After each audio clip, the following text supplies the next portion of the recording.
And guess who was born just 5 years after the release of the album? Kanye West was born. Today is a Sabbath, meaning it's a rest day, okay?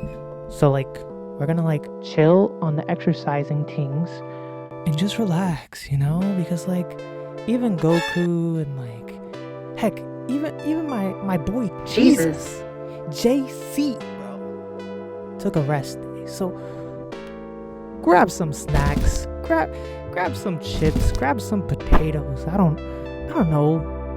Grab some ketchup if you're one of those people that just eat up straight up ketchup packets. I'm not judging. I'm judging very hardly.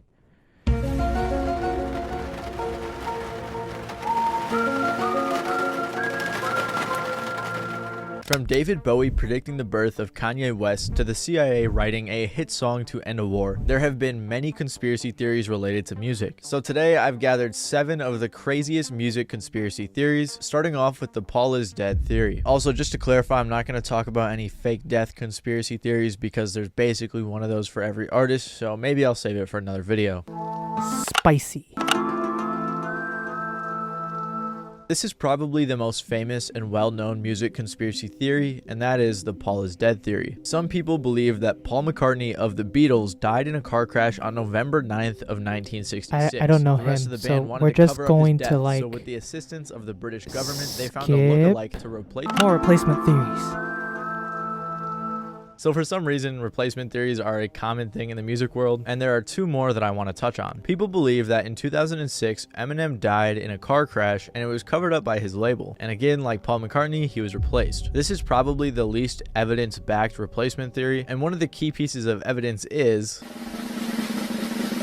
a Tom McDonald song. On the song Cloned Rappers by Tom McDonald, he said, I don't know if they the guy, can't but control you, they erase the old you. They cloned Gucci, cloned Kodak, cloned Eminem. He ain't rapped since Encore. Know that. Beautiful lyricism. That's a stupid theory. Like, come on, can we just agree that this is a stupid theory? It doesn't help also that in 2015, B.O.B. went on a big rant about artists being cloned. So most of the evidence that backs up this claim is that Eminem's face either looks the same throughout his whole life, or sometimes other people say that his face looks drastically different. People also like to say that Eminem seemed to glitch on the Zane Lowe interview, even though he was clearly just trying to be funny. Yeah, it's weird. I mean, even though he's just pretending, it's still kind of weird.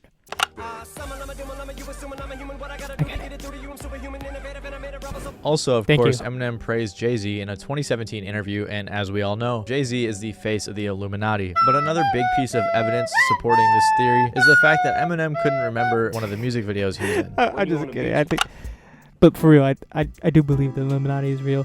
How effective they are, I don't know. They might be like the Ku Klux Klan, in which like they just hate people and come together because they hate a certain color that may or may not be. Nah, there's no way it could be my color. No way. Running on that video? Was I in that video? Yeah, you was running on the beach. That was like your debut album. I was? You was running on the beach. Why with the f*** do I clothes not on. remember? You was running on the beach with damn near no clothes on. What That's the f***? Yo, you gotta show me that You because I was don't Slim remember. Shady, cuz. You was like crazy Right. back then. Like real crazy. You don't remember that? Cuz you was running on the beach, cuz, in the video. What? I don't even... What? But most people in the comments are intelligent enough to realize M was probably just forgetful or he was on drugs at the time. It's safe to say that the Eminem replacement theory was essentially pulled out of thin air because he got older and looks different. Another artist that conspiracy theorists set their eyes on was Avril Lavigne. They believe that after the massive success of her debut album Let Go, the 17-year-old Avril Lavigne couldn't handle the fame and the attention, so she Maybe I shouldn't have watched this video. I thought it was gonna be about Eminem. David Brown predicts Kanye. All right, we're gonna skip because I don't know that person. Therefore, they don't exist in my life, and it's not important. I'm just kidding. Calm down. theory. David Bowie predicted Kanye. This theory suggests that the late artist David Bowie predicted the life of Kanye West and painted him as a successor of some sort. So in June of 1972, David Bowie released his album The Rise and Fall of Ziggy Stardust and the Spiders from Mars. Quite the mouthful. The idea was that the character Ziggy Stardust was a messianic rock star, some sort of savior of the world. So Ziggy was for me a very simplistic thing. It was what it seemed to be, an alien rock star. I dressed him and acted him out. I left it at that. But other people reread him and contributed more information about Ziggy than I had put into him. But some people believe that some of the songs and the album cover actually predicted the birth of Kanye West. So in the cover, we can obviously see David Bowie sitting below a sign that says K West, which many people think is referring to Kanye. Bowie briefly commented on the artwork by saying, "People read so much into the K West sign, they thought K West must be some sort of code for Quest. It took on all these sort of mystical overtones." So he never directly commented on people saying it was Kanye, but he did make it seem like there's no deeper meaning behind it. It turns out that the K in the sign stood for Khan because Henry Khan was the owner of the store, and West referred to the location of the building in the city. Makes sense. Then in the first song, 5 Years, Bowie sings about how there are only 5 years left until Earth ends because of a lack of natural resources. The idea was that Ziggy Stardust was the messianic rock star who would save the world. And guess who was born? No comment. Born just 5 years after the release of the album. Kanye West was born almost exactly 5 years after the album was released. But it doesn't end just there. 2 days before he passed away, David... That did not age well. Wait, let's just go back for a second. Yeah, nah, that face is not... It is not aging well. No. Before he passed away, David Bowie released his final album, Black Star. People like to think that this album was Bowie's way of passing the torch to Kanye for a variety of different reasons. Because it's a black star.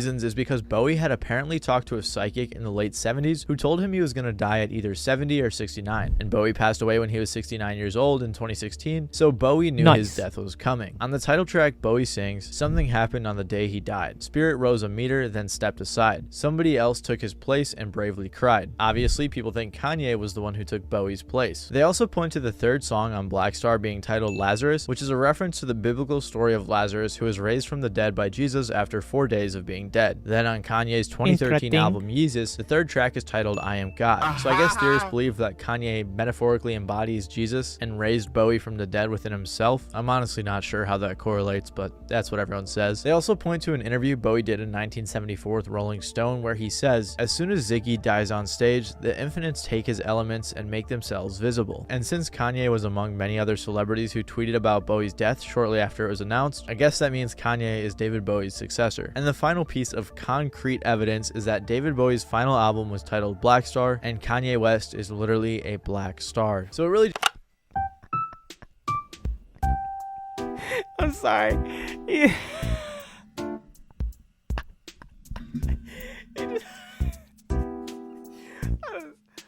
I think that's like the most stupid. He's like the most concrete evidence. I'm waiting out here looking for some facts. Looking. And this man just, oh my gosh. I can't, bro. I'm sorry. That was the most stupidest point yet. And is that really the strongest point? I can't, bro. I really can't. Because he's literally a black star. Well, no flipping duh. Oh my gosh. I can't, bro. I can't. Black star. So it really just seems like a bunch of coincidences with little correlation. This is a rumor that I'm sure most of you have heard, but it's that the famous musician Stevie Wonder can actually see. Now, apart from being known as an extremely talented artist and musical pioneer, he's also known for being blind. In fact, it's referenced in probably hundreds of rap songs, like Lil Wayne's fantastic line, "Don't want to be in the blind, but sometimes I Stevie Wonder about her." But most of these rumors stem from the time in 2010. What a weird line. Stemmed from the time in 2010 when fake Paul McCartney knocked over a mic stand and Stevie Wonder caught it. People caught wind of this and thought that Stevie was lying about being blind. There have also been a ton of celebrities telling stories about Stevie being able to see, or at least doing things that they don't think blind people can do. I'm already in the building. I'm coming through the lobby. Door opens. This is Stevie Wonder. He comes in, says, "What's up, Shaq?" Presses the button. Hold on, true story. Presses the button, gets off on the floor, buys up, goes to his room. But there is a pretty good explanation for this. You see, Interesting. Maybe he's not so blind. Or maybe he's just like partially blind. I don't really know.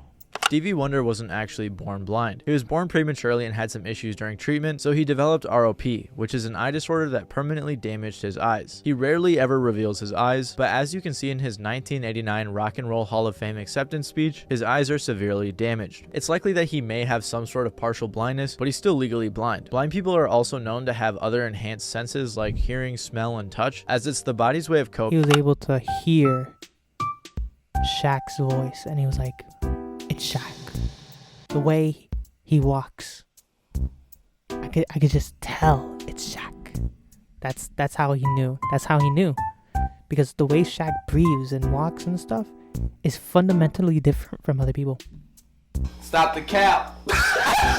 With not being able to see. He's even addressed the rumors before. And tell them also, whoever's spreading a rumor around at any time, when it's not true, instead of you all paying them or whoever, give me the money so I can give it to my foundation. So I highly doubt Stevie Wonder's been lying about being blind this whole time. Or give me the money so that I can make more videos.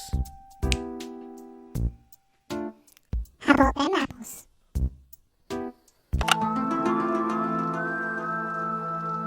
A much more interesting and highly classified conspiracy theory is the wind of change theory. In 1990, just after the Berlin Wall fell, the German band The Scorpions released a song called Wind of Change. This song is one of the best-selling singles of all time. It holds the record for best-selling single by a German artist, and the song serves... There's a fart joke in this somewhere, but I don't know, it might just blow over.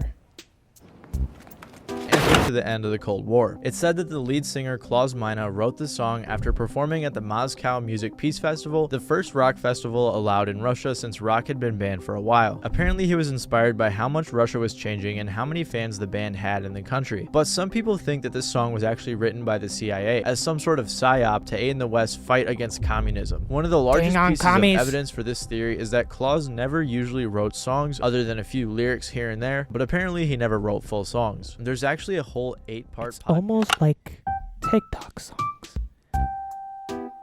Nah, it's not the same. It's not the same. I'm sure it's not the same.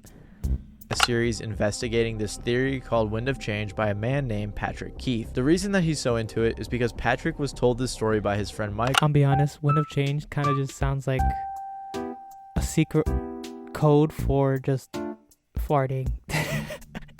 I'm not gonna lie, I can't help to not think that. I'm gonna just play. By his friend in the CIA. Yes, I'm a child. Deal with it. Tense. This is what happened when Michael tried to get this guy on the podcast. Do you remember the story you told me like 10 years ago? Yeah, you know that Patrick and I have been utterly obsessed with this story for the past 10 years? Okay, good job. What happened? He was just like, it's a felony. There's no way I can tell you this story on the record with my voice, anything. Like, I'll go to jail for this. This podcast has been the main proprietor of this theory, and he has tons of interviews with ex-CIA people and others related to this story, trying to chase this theory. He even interviewed Klaus himself. One of their main arguments is that this isn't too far-fetched for the CIA to do, seeing as how the CIA has previously sponsored the production of the films for Animal Farm in 1984. I didn't sit through the 8 40-minute podcast episodes, but from what I've heard on... They help produce Animal... Whoa. That's crazy. Is that really true? Oh my gosh. I read that book. Well, in high school, they made us read that book. Huh. Wild. Reddit, they don't have much other evidence apart from what I just mentioned. The majority of the podcast is just demonstrating how the CIA is capable and willing to do something like this. Many people on Reddit were disappointed by the podcast, saying they weren't able to provide any real evidence apart from the rumors. Klaus has made many comments about this theory, and in one of them he said, "Of course it's not true at all. It shows how powerful music can be. If they think this song was like a tool to help bring down communism, I mean geez, it just underlines in a heavy way, if that would be possible, the power of music. Claus did say that he really likes the podcast and he thinks it's entertaining, even though the story isn't true. It's a very entertaining and really crazy story, you know, but it's, like I said, it's not true at all, you know. I've been thinking about making a whole video about musical propaganda, so let me know down in the comments if you want me to. And for our final conspiracy theory, we have another one related to the CIA. Kind of. Kind of. So we're going to close this video with one of the silliest conspiracy theories on this list, and that is that Rebecca Black's song Friday was actually about the JFK assassination. So for starters, the assassination of Yo, that was 0 to 100 real quick. I was not expecting that. Holy flamingo.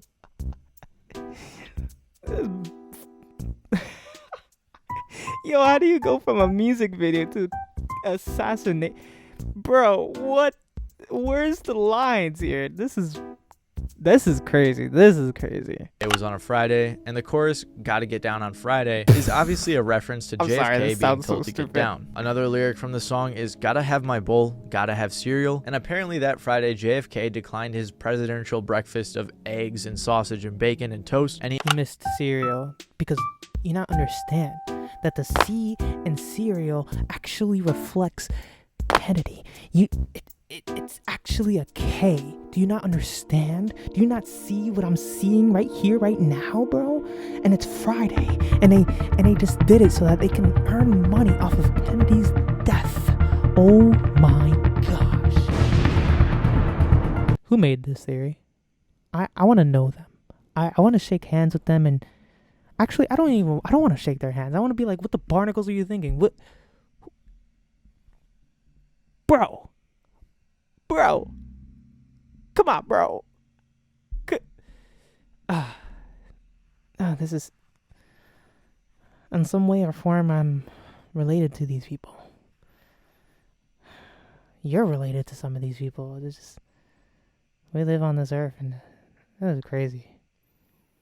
This is crazy, bro. For some cereal. So I just fact checked this, and it looks like another lie that the conspiracy theorists are pushing. Apparently he did not have cereal that day. Ticking on and on, everybody's Russian is clearly a reference to bombs in the Cold War and the USSR. Clearly. The lyrics "gotta get down to the bus stop," along with the bus stop being in the music video, have to do with a bill that JFK was going to sign the following Monday after he died that required public bus transportation for schools. That's why the bus never came in the music video, because he never got to sign the bill. I couldn't find any information online that he was planning on doing that, but for the sake of the theory, we'll assume that it's true. In the music video, Rebecca Black and her friends are in the back of a blue convertible, the same type of car that JFK was killed in. But the most damning piece of evidence is that in the pre-chorus, Rebecca Black sings "Kicking in the front seat, sitting in the back seat," and the name of JFK's driver on the day he was assassinated was Samuel Kickin. At least that's what the conspiracy theorists say. That's actually not true. The driver's real name was William Greer. So this theory is obviously very goofy, and I doubt 13-year-old Rebecca Black was writing about JFK's assassination secretly. Actually, she didn't even...